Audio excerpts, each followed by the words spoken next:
Boa noite, bem-vindo ao nosso programa Personalidades, hoje com bastante informação aqui, porque nós temos dois convidados ilustres, meus amigos, o jornalista Humberto Pastore e o médico urologista e sexólogo Celso Marzano. Muito boa noite, meus amigos.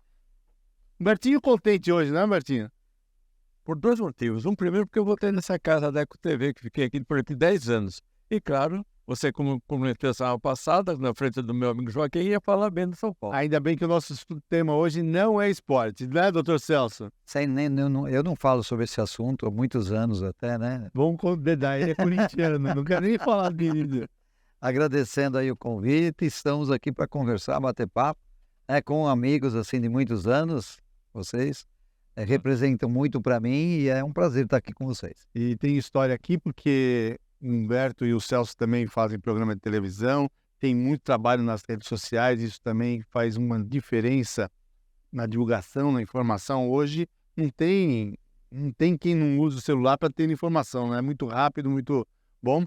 Só quando ele atrapalha que a gente tem que pedir pro filho, pro neto dar uma ajudinha, né? Porque aí a gente se perde, né, Bertinho? Sem dúvida. Ainda bem que eu tenho medo de 9 anos que me socorre. Vamos lá.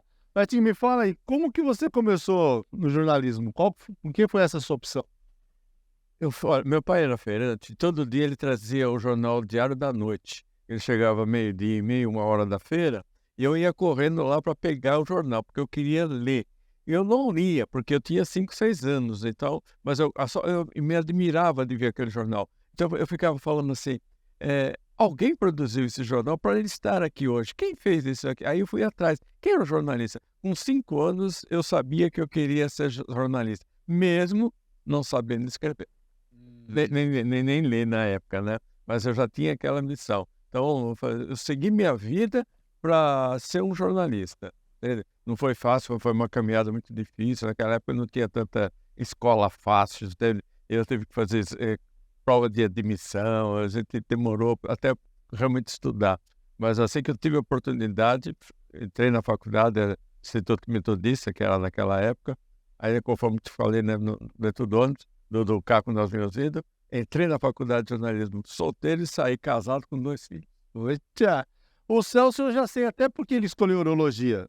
Mas não vou contar não, deixa ele contar. Não é pelo que vocês estão pensando. Não é, não. Não foi por prazer, né? Mas é assim, foi realmente por vocação mesmo e por oportunidade. Porque quando eu fiz, na verdade, eu fiz cirurgia geral. Foi a minha primeira especialidade. E dentro da cirurgia geral, no Hospital São Caetano, tinham várias especialidades. Eu fui convidado, né, felizmente pelo Tadashi, para a cirurgia plástica e pelo o Fernando, o Michel, para a urologia. Aí eu fiquei 6 meses entre os dois, né? Aí realmente, eu não sei porquê, aí talvez uma tendência que eu não sei até hoje, eu acabei indo para a urologia. Mas na verdade, porque tem a parte de cirurgia, tem a parte de consultório, que eu adoro fazer, e a parte de sexualidade, que eu trabalho muito mais hoje, ela veio um pouquinho depois. Ela veio depois, 10 anos depois, que eu resolvi me especializar e fiz 3 pós-graduações em sexualidade, 2 anos e meio cada uma. Então, aí porque eu falei assim, é um assunto que as pessoas falam, mas não conhecem, não entendem. Então, por que não, né? Acabei tendo uma escola de pós-graduação, formei mais de 900 terapeutas sexuais pelo Brasil todo. Quer dizer, é uma história, e hoje eu só falo de sexo. Aliás, eu falo muito mais do que pratico. Então, Bertinho, sempre os jornalistas que vêm aqui, eu acabo perguntando qual foi a manchete que mais te marcou, ou que você mais gostou de fazer, ou que menos gostou de fazer. Você lembra de alguma coisa em especial? A que menos gostei de fazer foi um assalto que aconteceu no Banco Itaú, lá no bairro, na Rua Taipas, no bairro Barcelona. Esse não tem. Gobetti. O Cláudio Gobetti era o delegado de polícia em São Caetano do Sul. Tem acho que mais de 25. Não, tem mais, tem disso. E aquele. Thalita? a Thalita, Thalita, né? a morte da Thalita no colo da mãe dela, dentro da agência bancária. E eu acompanhei, inclusive, desde o primeiro momento, apesar de não ser um jornalista de polícia, mas naquele momento eu fiz essa missão, né? Então eu acompanhei, inclusive, as entrevistas com o delegado, fui até o local lá, fotografamos os ladrões que foram até baleados, né?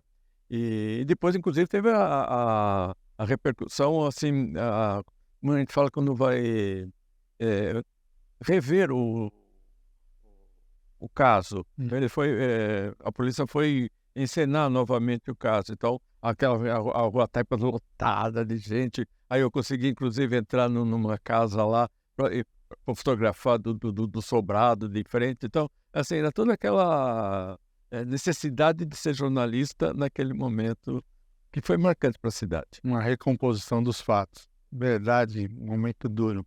Bem, eu também tenho história com o Humbertinho, porque quando eu comecei a escrever, logicamente sobre o Palmeiras, né? O Humbertinho era diretor do jornal São Caetanense Jornal. E naquele momento, eu acabei participando de um concurso de redação, né, Celso? Lembra? E acabei ganhando o primeiro lugar e fui receber um prêmio. Eu tenho uma foto aí pra gente lembrar. Vamos ver se alguém consegue saber quem que é essa pessoa que está do meu lado me entregando o prêmio. Vamos ver, redação. Tem essa foto aí? Eles nem vão saber qual que é a foto, porque eu tinha muito cabelo, né? Tinha 25 anos, mais ou menos. Acho que é tempo ainda. Vamos ver aí. Seu primeiro jornal qual foi, Humberto? De trabalho? Então, eu fui no jornal São Caetano. O jornal pertencia ao Alessio Strabelli.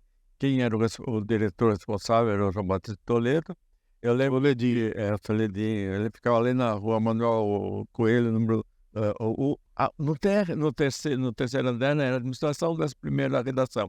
E ali eu lembro, eu tinha meus 15, 16 anos, eu queria ser jornalista e ainda estava no colegial, esse pode. Então, mas eu queria ser jornalista. Então eu fui lá, falei que não conhecia o Toledo, não conhecia ninguém. Eu cheguei lá, Toledo, eu quero ser jornalista. Aí ele, tá bom, volta quarta-feira. Aí eu voltava lá, assim, não, agora não vai dar, volta na sexta. Eu fiz isso 5 vezes, e eu fui lá nas 5 vezes. Aí ele falou, agora eu sei que você quer ser mesmo trabalhar aqui, então vamos lá, vamos conversar. E aí eu comecei a escrever sobre a coluna estudantil. Eu ia em tudo quanto era escolas de São Caetano, pegando notícias, e a gente fazia no Saiu o Jornal no Sábado, com tudo o que acontecia, a voz do estudante e a voz dos professores. Fiz aquilo durante uns 3, 4 anos, foi muito marcante. Foi dia 21 de setembro de 73 que saiu minha primeira reportagem no Jornal São Caetano. Inesquecível. E você, Celso, qual foi o dia mais marcante para você na sua profissão de médico? O Celso foi médico quase 30 anos lá no Heliópolis, né, Celso? Quantos anos lá? Eu acabei me aposentando, né, como funcionário público federal. Eu trabalhei no pronto-socorro exatamente 28 anos. Saí a pedido, porque eu não aguentava mais ver tanto sofrimento, né? Porque era um mundo de terrores, né? Porque todas as cidades do ABC não tinham, assim, uma autonomia ou então uma condições de atender os casos. Então, todo baleado, esfaqueado, acidentado, tudo que tinha realmente acontecia lá. Então, na verdade, foram 2 casos que me chamaram a atenção. Porque chegou uma mãe com uma criança no colo com um espeto de churrasco assim enterrado na barriga. E aí eu falei, não, tranquilo, não mexa a criança, vamos devagar. Ela falou assim, doutor, mas está tudo bem, o espeto não foi usado, é novinho. Eu falei, poxa, mas o que menos importava ali, sim, tinha o espeto. O espeto estava enterrado totalmente na barriga da criança, né? E o segundo caso foi esse que, inclusive, eu participei das 2 cirurgias, porque eu era cirurgião, entrava no pronto-socorro às 7 horas da manhã, ficava operando até 7 horas da manhã do outro dia, porque eram 8, 10 cirurgias grandes, porque vinham só casos complicados. E esse foi justamente uma facada de um paciente que ele estava com a faca daqui enterrada até aqui, uma faca desse tamanho, e ele conversando comigo e com a faca, né, daqui até aqui, né? E aí você, para tirar, não é simplesmente você pegar que nem no filme que você vê, porque o cara puxa a faca assim e sai. Não. você tem que ir da outra parte tirando milímetro por milímetro, porque a faca, se ela entrou num vaso e ela tamponou ali, você tirou sangue do outro lado. Né? E a cirurgia demorou simplesmente 7 horas para você tirar essa faquinha. Então, os casos, né? Foram os casos mais marcantes, mas teve assim, aquele que chegou com um machado assim na cabeça. Nossa, era uma coisa assim, 8 tiros, 10 tiros. Era umas... Então aí eu pedi saída, né? Pedi uma transferência para uma coisa um pouco mais leve, porque eu não ia aguentar mais 15 anos para poder me aposentar, né? Foram 30 mais 10, eu me aposentei com praticamente quase 40 anos, né? Eu fiquei mais tempo depois de aposentar trabalhando. Mas foi uma loucura. Deixa eu polemizar aqui. Humberto, Opa, quantos anos tem São Caetano de verdade? meu Deus do céu, essa história é muito gostosa de contar. Porque vocês podem ter reparado que dia 28 de julho comemorou o aniversário de São Caetano. Que, De quantos anos? 145. Ah, mas a autonomia foi em 45, não dá.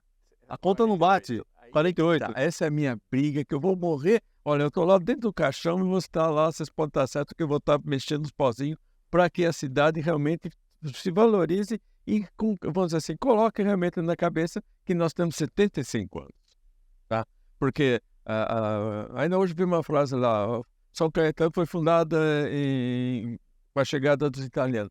São Caetano não foi fundado, ainda fala São Caetano do Sul. São Caetano, quando eles chegaram aqui, era o núcleo colonial Tijuco Sul de São Caetano, porque já existia a fazenda de São Caetano, já existia uma vila que ficava onde ali é hoje a Rua Nossa Senhora da Candelária, que chamava Vila São Caetano.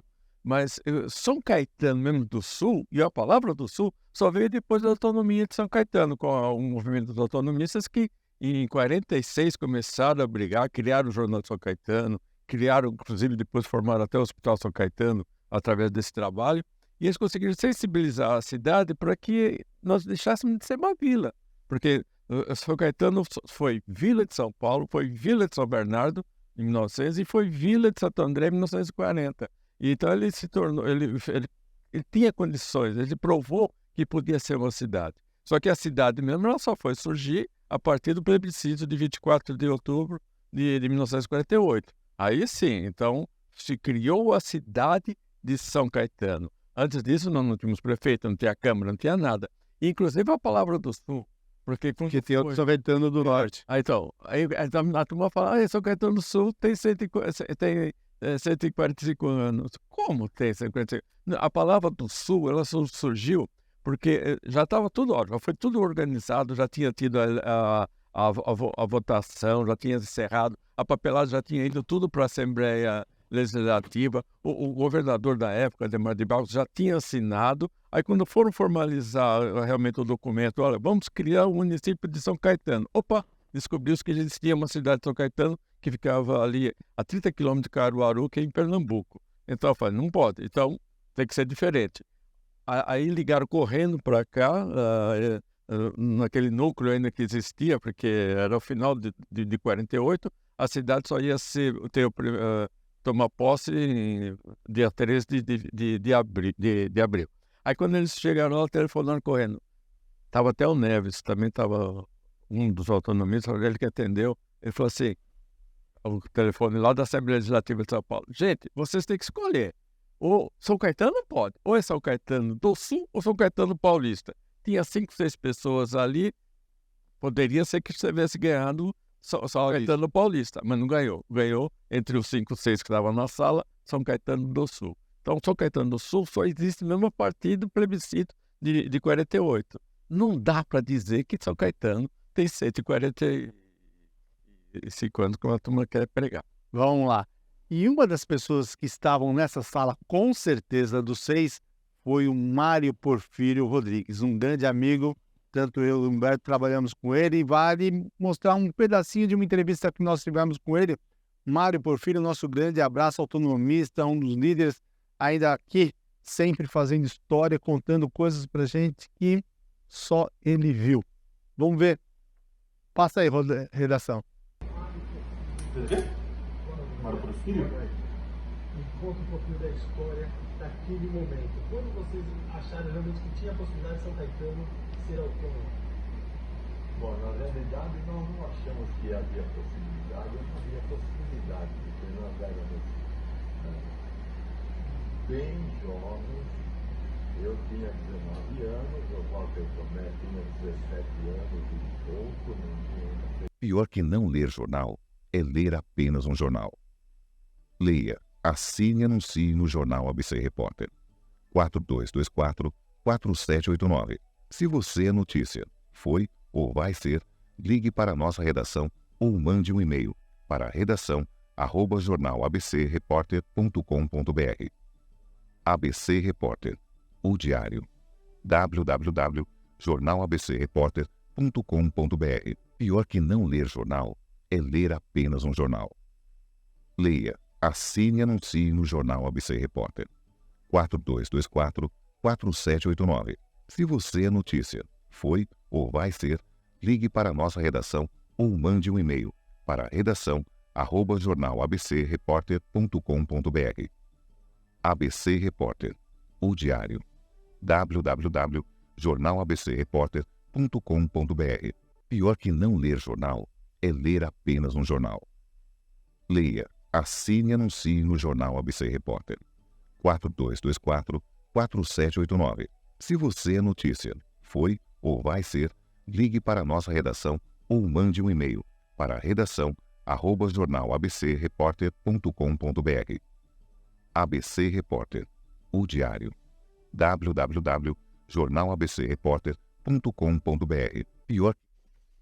Estamos lá no nosso programa Personalidades, hoje com a participação do jornalista Humberto Pastore e do médico Dr. Celso Marzano.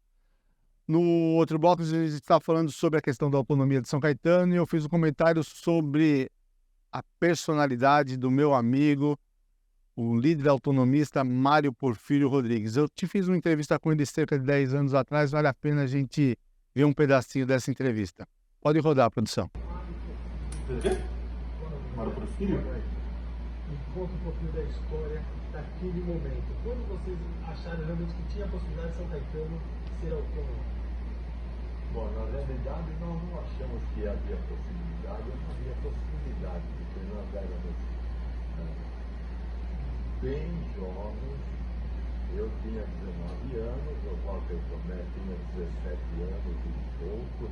Esse é o Mário Porfírio. Fica aqui a nossa homenagem, esse líder autonomista, nosso amigo, que merece todo o nosso carinho. E conversar com o Mário é uma coisa deliciosa, não, Humberto? Nossa, ele é meu exemplo de vida. Jornalista, né? Vamos lá, vamos mostrar também a foto para ninguém achar que eu estava chutando. Olha lá. Quem que é aquele bigodudo que está ali do meu lado? Nossa Senhora, hein? José Sarney, presidente da República.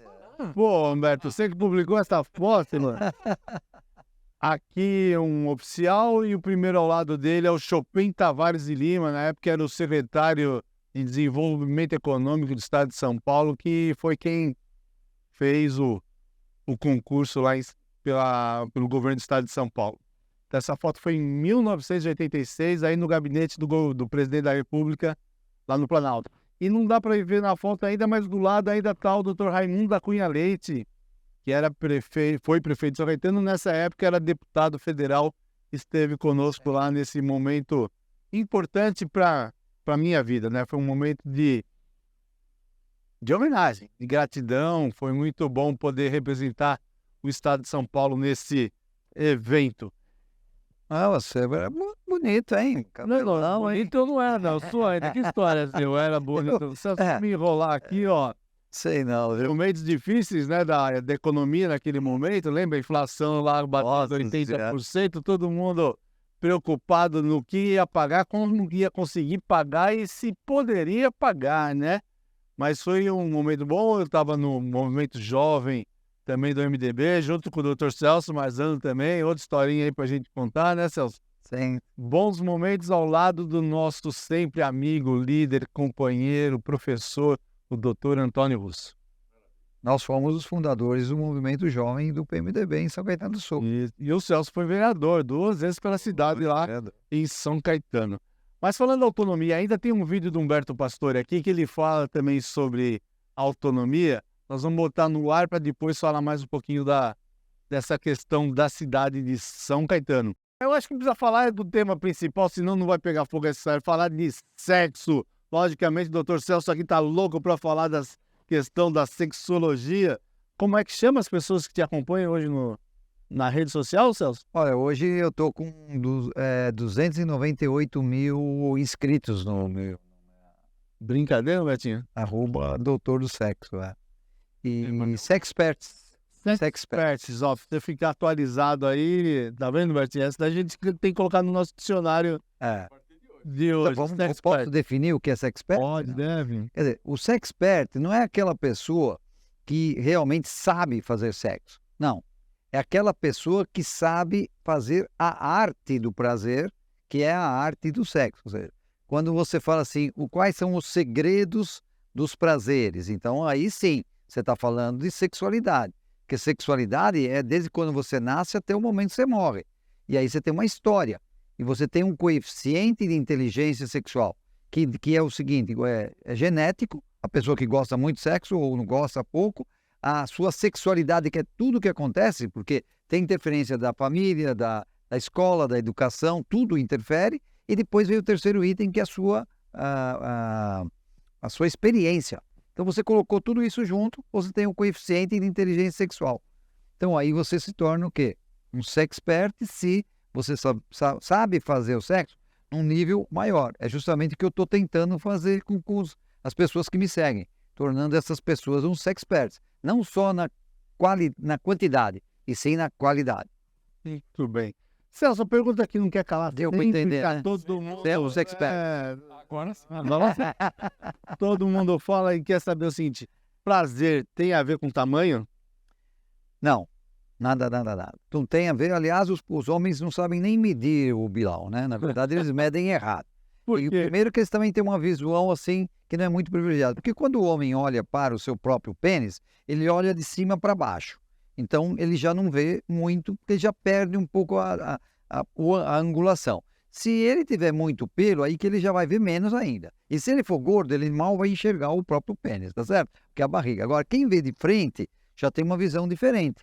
Então, já vê que o que ele fala assim, não, o meu é pequeno, a pessoa que está na frente pode falar, não, é normal. Então, qual que é o tamanho do pênis do brasileiro? Vai de 13 a 17 centímetros, 95%. Tá? Isso, logicamente, que em ereção, que mole não serve para absolutamente nada, na verdade? E por que você falou no Brasil? Porque na Europa Tem variações em alguns lugares, Não podemos falar de algumas raças, porque aí nós vamos fazer bullying aqui, tá certo? Mas, assim, existe sim. Existem países que têm uma maioria um pouco maior ou um pouco menor. Mas, olha, é mais do que o suficiente. Porque o que você precisa, na verdade, são 5 centímetros. 5 centímetros porque a área do prazer mesmo, das terminações nervosas, tanto das várias posições que você pode praticar o sexo, estão no começo. Então, no começo da vagina, são os primeiros 5 centímetros que são importantes. Tá? Então, é mais importante até a grossura do que o tamanho. Né? E as pessoas pensam que pode, assim, que é infinito o que você pode introduzir. Então, só pode, assim, qualquer prática, não vamos nem entrar em detalhes, mas em qualquer prática só cabe 17 centímetros. O resto fica para fora. Então, é muito mais, assim, um prazer masculino. Entendeu? O homem, ele se acha, né? O super, quando ele tem um pênis grande. Mas ele vai ser, muitas vezes, assim, colocado de fora, de lado, pelas mulheres, ou no caso da homossexualidade. Porque fala, não, tá louco, esse aqui não quero. Porque ele vai forçar demais. Né? E eles se baseiam muito no filme. E o filme é tudo mentira, tudo, né? Na verdade, você vê, assim, ele colocando aquele monstro, né, na mulher que ela tá quase morrendo, com o olho esbugalhado, babando para todo lado, fazendo uma endoscopia, tá certo? E não é assim. Se o cara vai fazer na prática tudo que está ali, não vai dar certo, não é? Então eu escrevi esse livro aqui, ó, o Prazer Secreto, que é sobre sexo anal. Então aqui é um manual do sexo anal, não é o filme erótico, não façam ele como manual, porque não vai dar certo.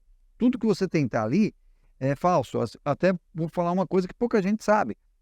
Existe no mercado erótico pênis falsos, até inclusive com a bolsa escrotal, que é oca, e que ele encaixa. O homem encaixa ali, põe um pouco de tintura e você não diz que ele é falso. Então, um pênis que daquele homem deve ter, sei lá, uns 10, 12 centímetros, ele passa a ter 20 centímetros. E ele, hoje, pela alta tecnologia do produto, ele é exatamente perfeito. Você olha ainda mais o ângulo da câmera e tudo que é feito, os cortes, né? Você vê, é como hoje você faz, não tem aquelas máscaras que mudam a feição da pessoa, que fica assim, outra pessoa, né? Sim. Totalmente. Infelizmente, no pênis também acontece, no filme também. Aí a pessoa se baseia naquilo e fala, não, ó, eu sou um anormal, eu sou um coitadinho, eu não tenho aquilo lá, né? Certo ou não? A mulher olha o filme e fala assim, nossa, mas aquele filme a mulher teve prazer durante 1h30, porque o filme durou 1h30, né? Como que é? E o homem teve uma ereção de 2 horas, se o filme for mais longo ainda. E o homem não vai ter tudo isso, né? Então é complicado. E o que as mulheres dizem quando é muito grande? Elas ficam meio assim assustadas, vamos dizer, de certa forma, né? Fala assim, olha, eu vou escolher os locais que podem ser utilizados, tá certo? E ao contrário, se for muito Pode. pequeno. Se for muito pequeno, ela fala assim, vamos lá, né? Vamos ver o que vai dar. Mas tem técnicas. Tem técnicas para a mulher deixar, assim, não ter uma penetração muito profunda e também para que um pequeno saiba dar um prazer suficiente. Tá? Então, como eu falo assim, é questão de abertura de perna, de posição sexual, e até o homem, por exemplo, um exemplo que muita gente não sabe. Homens sofrem muito com dor no testículo, né? E venho muitas consultas com isso, já são 45 anos de formado, vou fazer 46 anos agora. E eu falo assim, olha, mas peraí, aí eu entro em detalhes e a gente chega à conclusão, eu falo assim, olha, você vai ter a relação, você fecha um pouco a perna, tá? Não deixa os ovinhos ficarem balançando para chacoalhar tanto, fazer um omelete. Você fechando um pouco a perna, ele vai ter pouco movimento e não vai ter machucar. Muito atrito. É que nem a pessoa joga bola e hoje comumente joga com shorts. A gente jogava bola e jogava com uma sunga embaixo. E essa sunga era meio apertada, lembram disso? E aí ele segurava os coitadinhos dos testículos, tá certo? Hoje não, você vai jogar com um short solto, o testículo bate para todo lado, né? E aí vai. Deixa eu fazer uma parte aqui, já que você falou de bater no testículo. 4 cartões, tipo, amarelo pro Palmeiras, porque colocou a mão no rosto do outro jogador, né? Do São Paulo. Pô, o cara enfiou o pé no meio das pernas do jogador do Palmeiras, não é? A regra não vê nada, né? Que maldade. Só pra gente cortar o barato e lembrar um pouquinho do jogo, pra não falar que não falei do futebol. Então, mas eu lembrei desse detalhe. Celso, hoje nas redes sociais tá o vale tudo. Sim. Né? E aparece de tudo. É um perigo, não é? Olha, eu estava vendo o Telegram outro dia, eu fiquei pasmo da vida, né? Porque realmente, nossa, é muita coisa mostrando. Ou é assim, de um lado não pode nada, a pessoa vai escrever uma palavra, tem que colocar um 3, um X, uma arroba, para não falar, e por outro lado mostra tudo. Eu acho que o que está faltando é o bom senso, assim, o que é educacional e o que é pornografia, o que é baixaria. Então deveria ter esse filtro, porque senão a pessoa... Quem vai fazer uma orientação, uma educação sexual, já que a gente não tem na escola, porque a família deixa para a escola e a escola deixa para a família, então não tem. Então as pessoas, pelas perguntas que eu recebo, e eu já tenho só no meu, já eu tenho mais de, são 16 mil, são 10 vezes, são 100 caixinhas, acho que 16 mil perguntas, não, 1.500 perguntas, vamos exagerar, 1.500 perguntas, e você vê então que as pessoas não sabem de nada. Elas imaginam que engravida fazendo prática do sexo anal. As pessoas pensam que o esperma é bom para a pele, passa na pele e faz bem. A outra pensa que engravida, sabe? Então a gente tem que dar orientação. E a internet, a rede social tem isso. Você não sabe diferenciar o que é certo ou não. Então eu vejo muitas vezes mentiras médicas mesmo, falando assim que esse remédio funciona para isso. Aí vai tudo quanto você estudou, joga no lixo, né? Porque tem uma pessoa que foi numa tribo, num chefe indígena e achou um fungo lá, um cogumelo, que é um pó maravilhoso que provoca ereção. E aí as pessoas compram, são enganadas. Afrodisíaco. Então tem que filtrar bem. E os pais têm que ficar muito espertos, porque existem muitas coisas perigosas hoje na internet.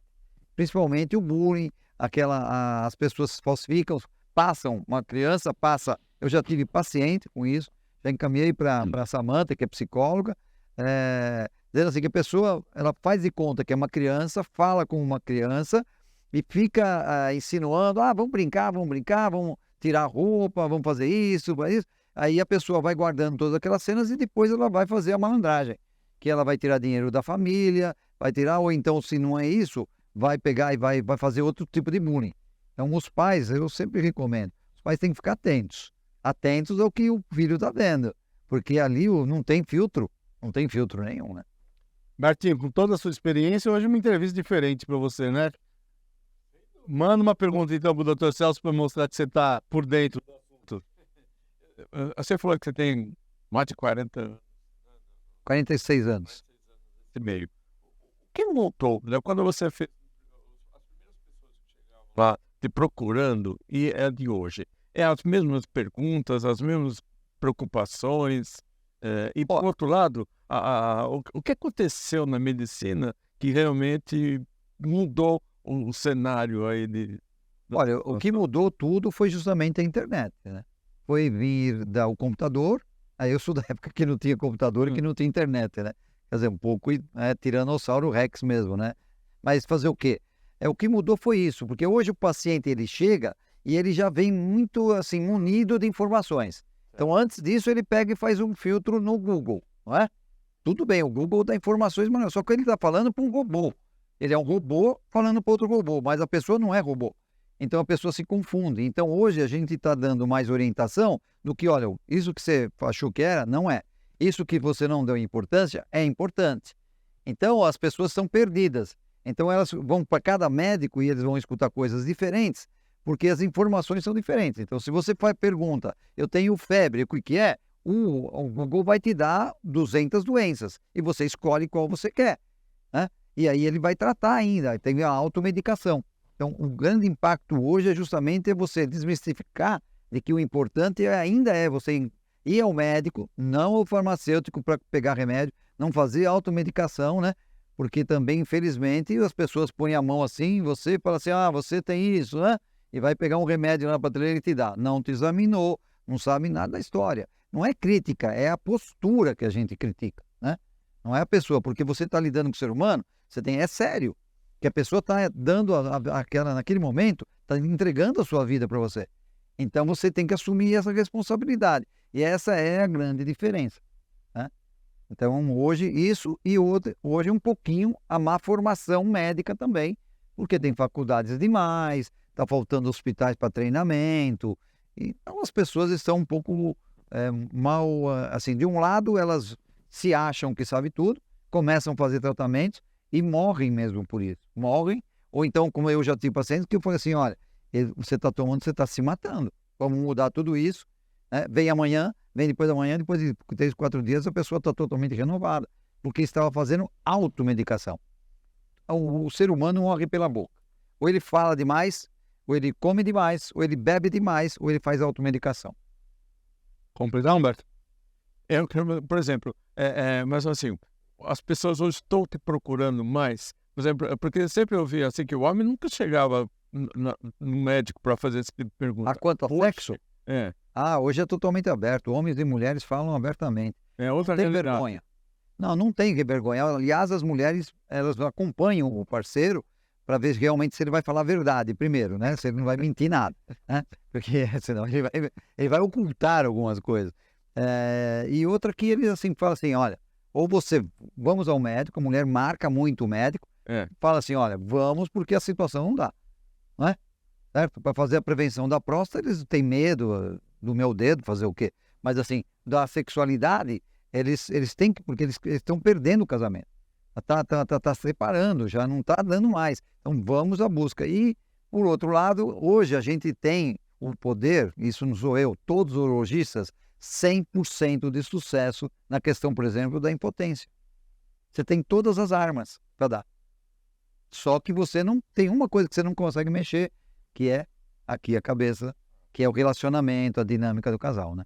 Celso, você falou de relação, o casal vai junto, mas tem aquela questão hoje da relação de de beijo, inclusive. Né? O casal não passa muito do selinho. Isso faz uma diferença? Nossa, se faz uma diferença. Eu sou o maior propagador dos 5 sentidos, né? Sexo é 5 sentidos.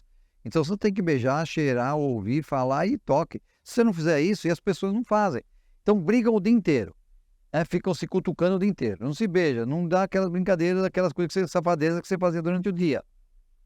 E vai tratando mal, não vai valorizando nenhum nem outro. Sabe, vão se criticando, coisas desse tipo. Vou ter que fazer. Ninguém pega o celular e liga e fala assim, vem aqui que eu tô com saudade. Né? Se um homem liga para uma mulher para casa e fala assim, às 10 da manhã, fala, eu já tô com saudade de você, primeiro ela vai ver se é o marido mesmo. E segundo, ela vai achar que ele já tá bêbado às 10 horas da manhã, né? Tá certo? É só para cobrança. Então eles estão se autodestruindo, Júnior. Eles chegam à cama do cara, não tem mais lugar para transar. Porque tem tanto problema colocado ali. E aí o terapeuta sexual, que nem eu sou terapeuta, eu tenho que limpar a cama. Eu tenho que tirar a sogra, o cachorrinho, os problemas, as brigas, a falta de namoro. Aí eles conseguem transar. É real que o homem gosta de fazer mais sexo? Quer dizer, o homem acho que faz qualquer momento, né? Mas o homem é mais de manhã e a mulher é mais à noite? Sem dúvida, Pessoal, eu vou falar uma coisa para você, que os homens, eles gostariam de fazer mais sexo, mas eles não estão conseguindo. Porque 50% hoje dos homens têm diminuição de desejo. Nós temos mais de 35 milhões de homens com problema de impotência hoje no Brasil. 35 milhões de homens, tá? E é só questão de consulta, normalmente, na sua maioria, né? Porque realmente, o que está atrapalhando? O que está atrapalhando a cabeça de baixo? É a cabeça de cima, com tantas preocupações com tudo que tem. Né? São uma enxurrada de problemas. E o segundo aspecto é que eu acredito que homens e mulheres, os dois gostam de sexo, mas o homem é questão fundamental, tá? Se a mulher conseguir agradar o seu parceiro na questão sexual, ela pode pedir o que quiser, porque ela tem domínio total. Mas assim, para você conseguir dominar a sua parceira sexualmente, é impossível, porque ela tem outras preocupações primeiro. Primeiro, ela tem que estar num local adequado, um tempo adequado, com a cabeça boa, bem financeiramente, ser tratada como uma princesa, não há nenhum problema familiar. Quer dizer, impossível tudo isso, tá? Certo? E o homem não. O homem, ele vai para a cama, é como se ele apagasse todo o resto. Até ser corintiano a gente esquece. Você entendeu? Tá?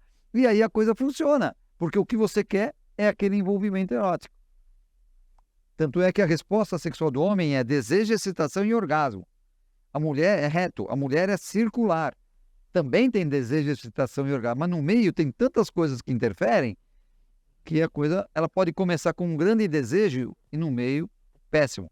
Ou ela pode não começar com nenhum desejo e no final ter um orgasmo maravilhoso, não é? Agora, se no meio desse círculo você falar uma bobagemzinha simples, acabou. Vamos lá, vamos ver se eu vou ter que rezar 3 Ave Maria aqui, não é antes do sexo, não, antes de ver se tá o vídeo do Dr. Celso aí. Vamos ver o que o Dr. Celso falou de uma das suas lives aí. Inclusive, quanto você já bateu de recorde numa live? De vídeo. 6 milhões. 6 milhões. Parabéns. Tem três vídeos que bateram. Um de 6 milhões, outro de 5 e pouco e outro de 4 e pouco. E falando coisa simples, sabe qual? Não. Transar menstruada foi um dos temas.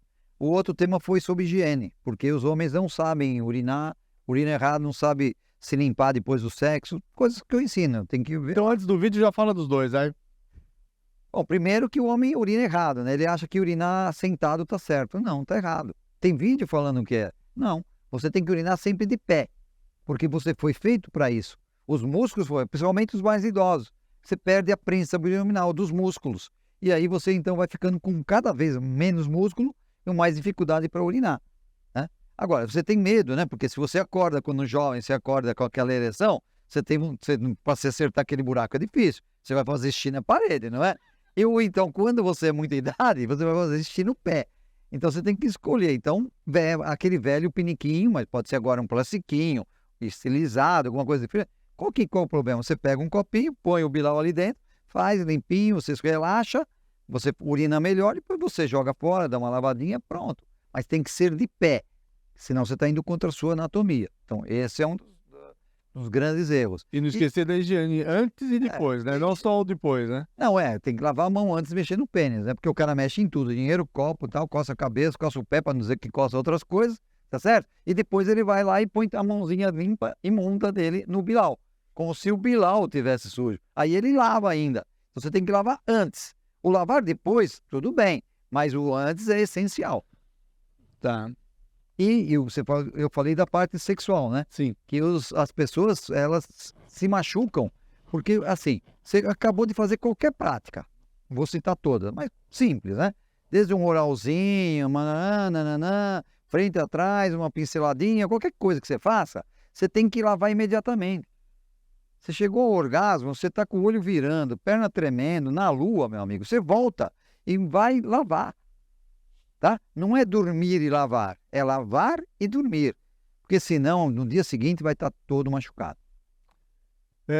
Lembro de outra live sua, você dizendo sobre a questão de tirar na hora H, funciona? Essa é uma das grandes mentiras do homem, né? O homem tem algumas mentiras para a mulher que eles falam. Eu falo do hétero, mas serve para qualquer orientação. Primeiro é assim, vamos num motel para conversar. É uma mentira, né? Essa daí já foi usada por todos. Vamos só lá para conversar. Nós não vamos fazer nada que você não queira. Só bater papo. Não é verdade? Essa é uma mentira. A outra mentira que eu gosto. A outra, vou pôr só a cabecinha. Outra mentira também. Porque entrou a cabeça, o resto vai junto. E a outra é assim, vou tirar na hora H. Esse é o grande perigo, porque o cara que está... Como é que ele vai estar na lua, tremendo, fazendo careta, ele vai lembrar de tirar. Começa por aí. Aí cria ansiedade na parceria que está junto. E quando ele está tirando, se a primeira gota que sai no caminho é a que mais tem espermatozoide.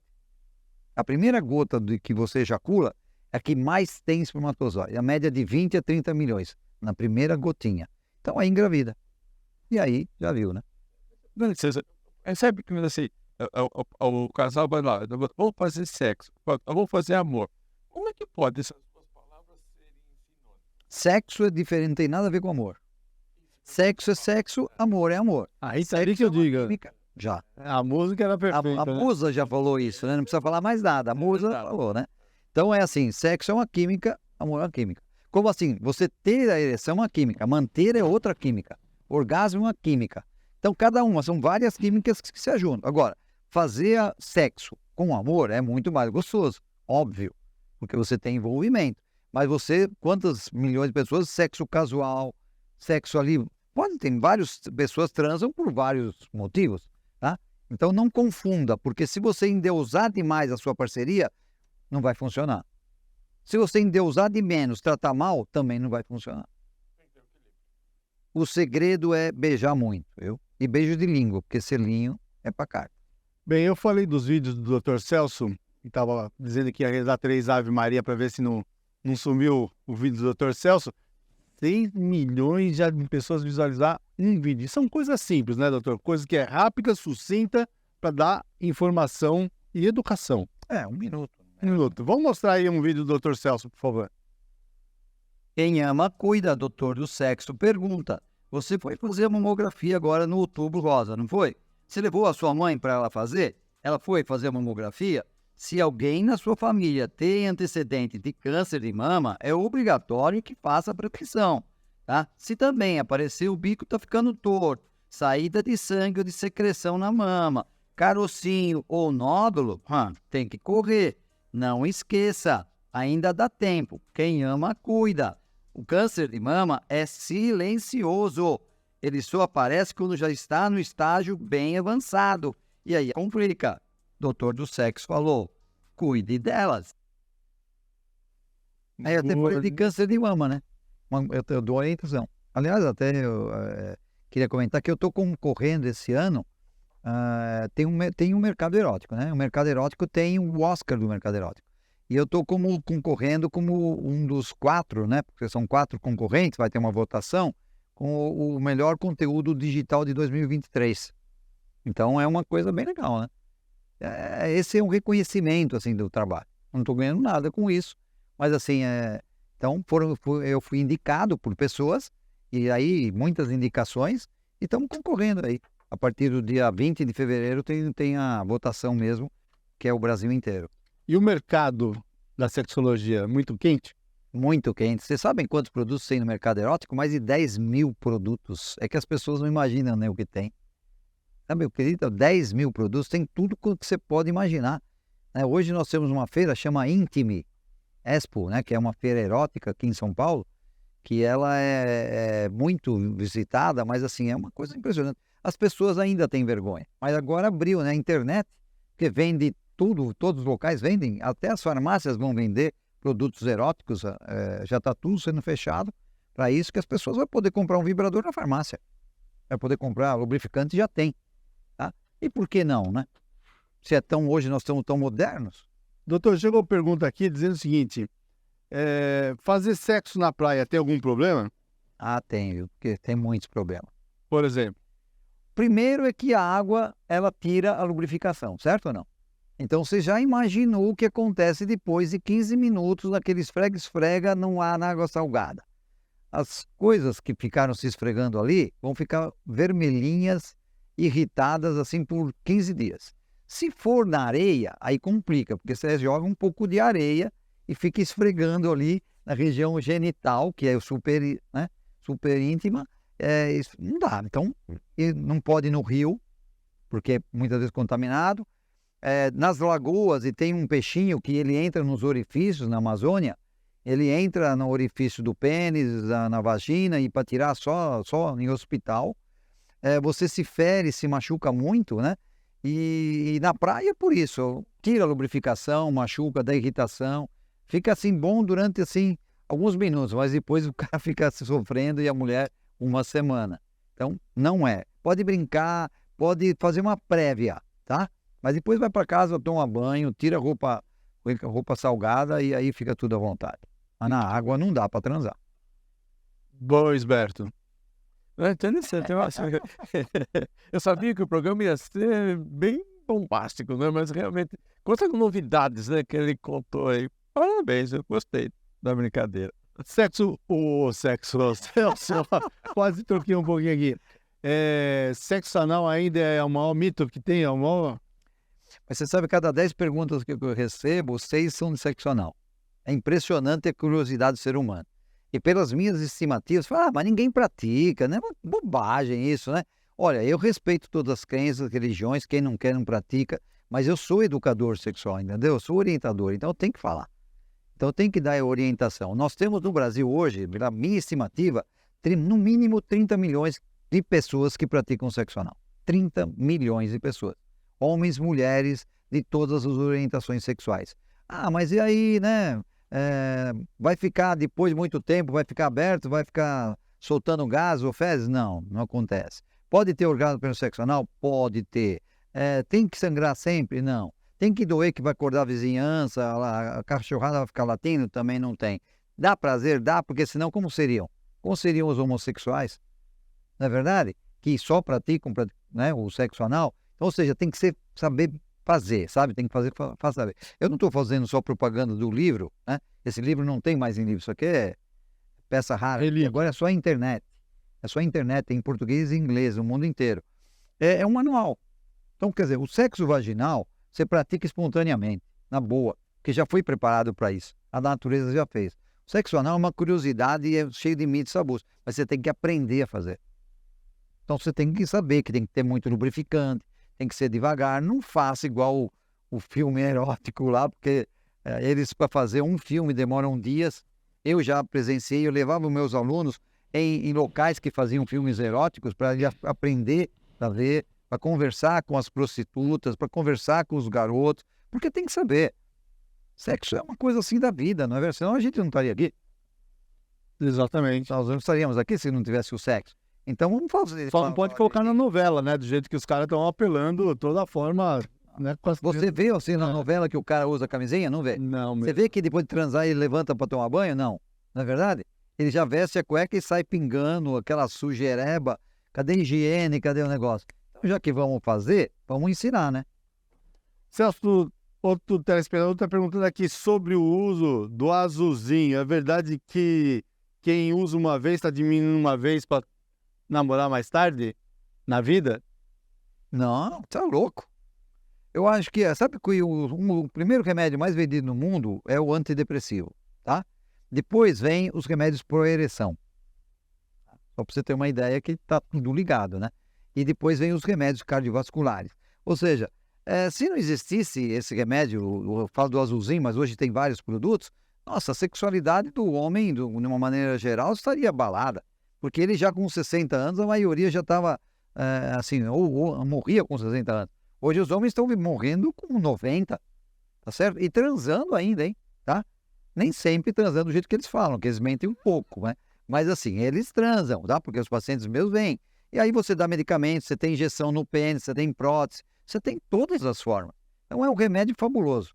Depois da pílula, que foi uma das grandes mudanças, a pílula anticoncepcional, onde a mulher podia transar sem engravidar, veio os remédios para ereção, onde acordaram, eles acham que a gente, né, que o urologista, na verdade, é o Deus, porque ele é o único que ressuscita o defunto, né? Muito bem.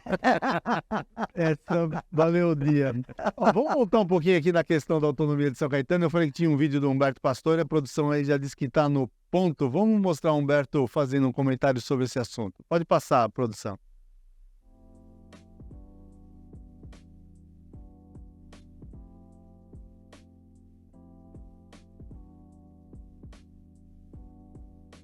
É tudo brincadeira. Esse é o nome da nossa exposição, que reunimos então brinquedos que foram doados por moradores que hoje com 70, 80, 90 anos, mas que no século passado brincaram com esses brinquedos de madeira, com os peões. Então são com coisas lindas que eles, essa emoção que eles viveram no passado, nós queremos retransmitir para você. Por isso que convido você a trazer seus filhos, venham ver como que eram os brinquedos do século passado.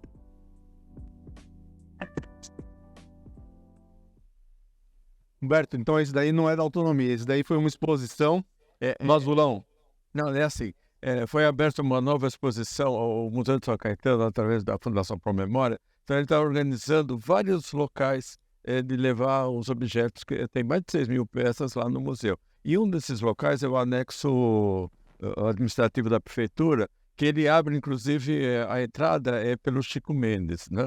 Mas aí tem a outra entrada. Onde era a entrada do salão de festas do Azulão. Do Azulão, isso mesmo. Então, hoje em dia também pode ir pela Avenida Fernando Simons, 190, que é a entrada do próprio ex-clube, que é a sede hoje da Secretaria de Esporte e Lazer. Então, ali tem uma exposição, inclusive fica aberta de segunda a segunda, das 7 às 19 horas. Você pode ir lá de sábado, pode ir lá de domingo, que a exposição está aberta.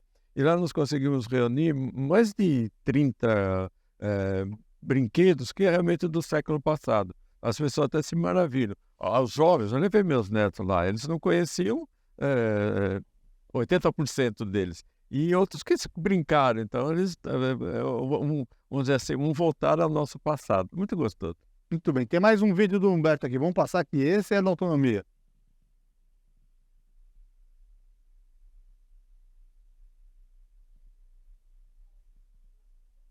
Não tem, né?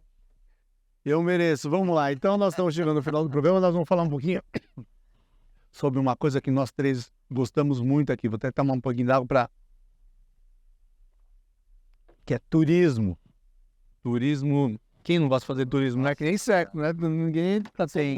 Nós gostamos mais de fazer ligado. turismo do que sexo, viu? Acho que sim. Mas vamos lá. Mas aí eu tive um passeio com a minha filha canoara no passado e fui em Verona, que eu não conhecia ainda. Eu fiz uma gravação lá e tem um trecho bem pequenininho do programa que nós fizemos lá. Vamos mostrar para você Verona. Vale a pena conhecer, um lugarzinho bem pequenininho, bem gostoso, que só indo para você ter certeza do que eu estou falando. Pode rodar, produção. Aqui, chegamos em Verona. Difícil chegar em 3 vezes que eu já tentei vir aqui, não consegui, mas dessa vez nós vamos conhecer a casa da Julieta. E eu ia no ar, a hora. Como lá? Deixa eu dar uma virada assim.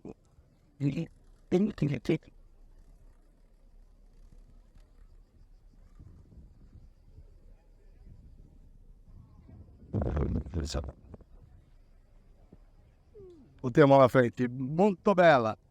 Vamos lá. Como o passeio é bom. Doutor Celso, qual lugar que você foi no mundo que você mais gostou? Por coincidência, foi na Itália também. Foi na Cinque Terre. Conhece, são 5 cidades. Não conheço, mas você já me falou. São 5 cidades Praiano, né? na praia ali, naquele visual maravilhoso, né? As casas todas nas pedras, não sei como construíram aquilo, né? E as cidades você não só transita por um trem deles mesmo, não anda carro, nada. Mas é impressionante não só a natureza, como a arquitetura, como as pessoas vivem. Eles plantam ali no meio de qualquer coisa, né? Nós não valorizamos a terra lá. 1 milímetro de terra é plantado, né? Tem um pezinho de uva, um pezinho de tomate, qualquer coisa assim. Me impressionou bastante. Foi um local que acho que eu já viajei bastante, acho que um dos que eu mais gostei. E você, Humberto? A Croácia, pelo inusitado, né? Porque eu até falei, eu fui para a Croácia. Nossa, aquilo que poucas gente foi lá. E é realmente assim, um país da cortina de ferro, e quando abriu-se, né, para o mundo, é um país maravilhoso, muito encantador, muito encantador. E um povo espetacular também, dá para conversar com eles, com mim que está tudo perfeito.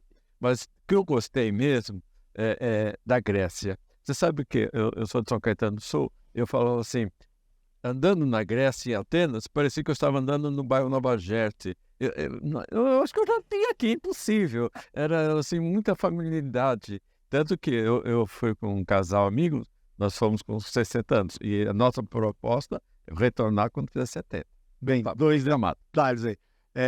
Croácia, onde foi gravado grande parte de Game of Thrones, né? Foi muito sucesso. E a questão da Grécia, eu fiz lá um passeio, vamos dizer assim, com o Padre Primo, uma excursão com o pessoal de São Caetano também, que foi maravilhoso, mas não tem mais tempo para a gente falar do turismo. Ficou finzinho aqui, ficou curto do programa, porque foi muita coisa boa e eu agradeço vocês pela participação. Eu que agradeço pelo convite. Vamos aí, juntos. E eu que agradeço por estar aqui no meio de 2 amigos. Isso é muito bom. Muito obrigado. Fique aqui no nosso programa Personalidade, sempre mais informações para você. E olha só a manchete do jornal ABC Repórter. Lula garante 2 institutos federais no ABC. É o que você vai ver amanhã, você pode ver no www.jornalabcrepórter.com.br. Não esqueça que pior do que não ler jornal é ler apenas um jornal, por isso leia o jornal ABC Repórter. Muito boa noite. Este programa é um oferecimento de Jornal ABC Repórter. Mantenha-se bem informado acessando abcrepórter.com.br.